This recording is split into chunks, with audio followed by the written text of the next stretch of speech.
আমি তোমার নামে লিখি না কোনো কবিতা। এই যে তোমায় বলছি, শোনো। তোমার সাথে হয়নি সেভাবে কোনো পরিচয়। আমি নিজের মতো করে চলি।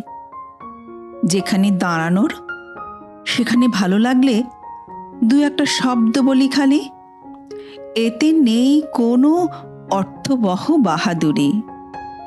সম্মান, শ্রদ্ধা, ভালোবাসা যতটা আঁচলে জড়ানো যায়, ঠিক সেই সীমারেখা অবধি টানি।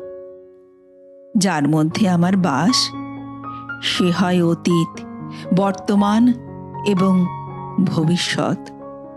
সে আমার রক্তে বাস করে, শিরা উপশিরায় ধমনীতে থাকে। প্রতিটি হৃদস্পন্দন তার নামে চলে। আমি না থাকায় সে হয় অগোছালো, তার চোখে নেমে আসে নিবিড় অন্ধকার। সেখানে নেই এতটুকু সংশয়। এই যে তোমায় বলছি, শোনো। আমি লিখি না তোমার নামে কোনো কবিতা। আমি চলি নিজের মতো।